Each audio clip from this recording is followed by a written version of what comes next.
Samantalang maagang sinuyod ng DSWD Secretary Rex Gatchalian ang NIA Road sa Quezon City para ipabatid sa mga pamilyang naninirahan sa kalsada ang programa ng pamahalaan para sa kanila.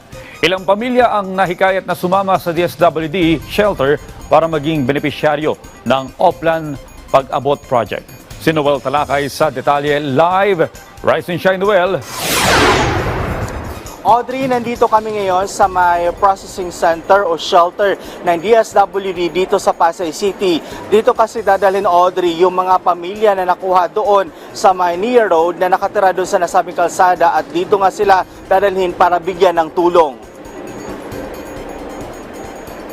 Si DSWD Secretary Rex Gatchalian mismo ang kumausap sa mga pamilyang nakatira sa kalsada ng NIA Road sa Quezon City. Kinumbinsi na sumama sa shelter ng ahensya upang mabigyan ng tulong tulad ng pagbibigay ng kabuhayan at maayos na tirahan.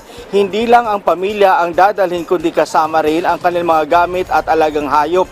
May ilang pamilya din na kasama na matutulungan din ang kanilang mga bata o mga anak kung saan titiyakin ng DSWD na matutugunan ang pangangailangan ng mga ito. Ito ay bahagi ng Oplan Pag-abot o program ng ahensya kasama si Gatchalian ang mga social workers ng ahensya. Nasa 15 individual na napapayag ng DSWD na sumama sa kanilang shelter. Ayon kay Gatchalian, wala itong sapilitan pero anya dahil sa tulong na alok ng pamahalaan na kumbinse naman ang mga pamilyang nakatira sa kalsada ng NIA Road.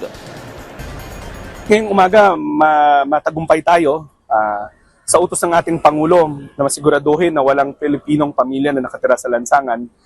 Matagumpay tayo, may 3 tayong pamilya na nakumbinsi na sumama sa atin sa reach out operation natin. Kung matatandaan nyo, nung sumali tayo sa departamento, utos tayo ng Pangulo at pinag-igting natin. Mula nagsimula ang programa noong 2023, kulang-kulang 10,000 pamilya ang natala natin, 10,000 pamilya ang naitala natin na nakatira sa lansangan. Kalahati niyan, sumama na sa amin, ibig sabihin, sumama sa aming temporary shelter na iuwi namin sa probinsya, na ibalik namin sa pamilya, na may kasamang economic grant o ibig sabihin tulong pinansyal para makapaghanap buhay. Audrey, alas 5 kanina ng madaling araw nagsimula ang pag-iikot ng mga social worker ng DSWD dito sa kahabaan ng doon sa kahabaan ng NIA Road at ayon nga kanina, sinabi rin kanina ni Secretary Rex Gatchalian na ito ay bahagi ng programa ni Pangulong Ferdinand Marcos Jr. na walang nakatirang mga pamilya sa mga lansangan sa pamamagitan ng pag-abot program ng DSWD. Sa mula nang naitatag ito noong 2023, mayroon ng 5,000 mga pamilya ang napauwi sa kanilang mga probinsya at nabigyan ng tulong din sa pamamagitan ng ganitong programa.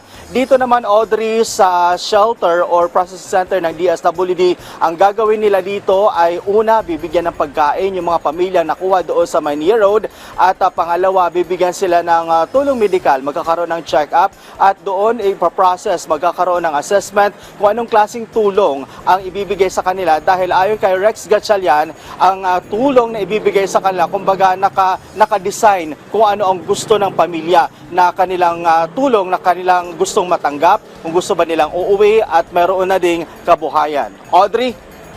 Maraming salamat, Noel Talakay.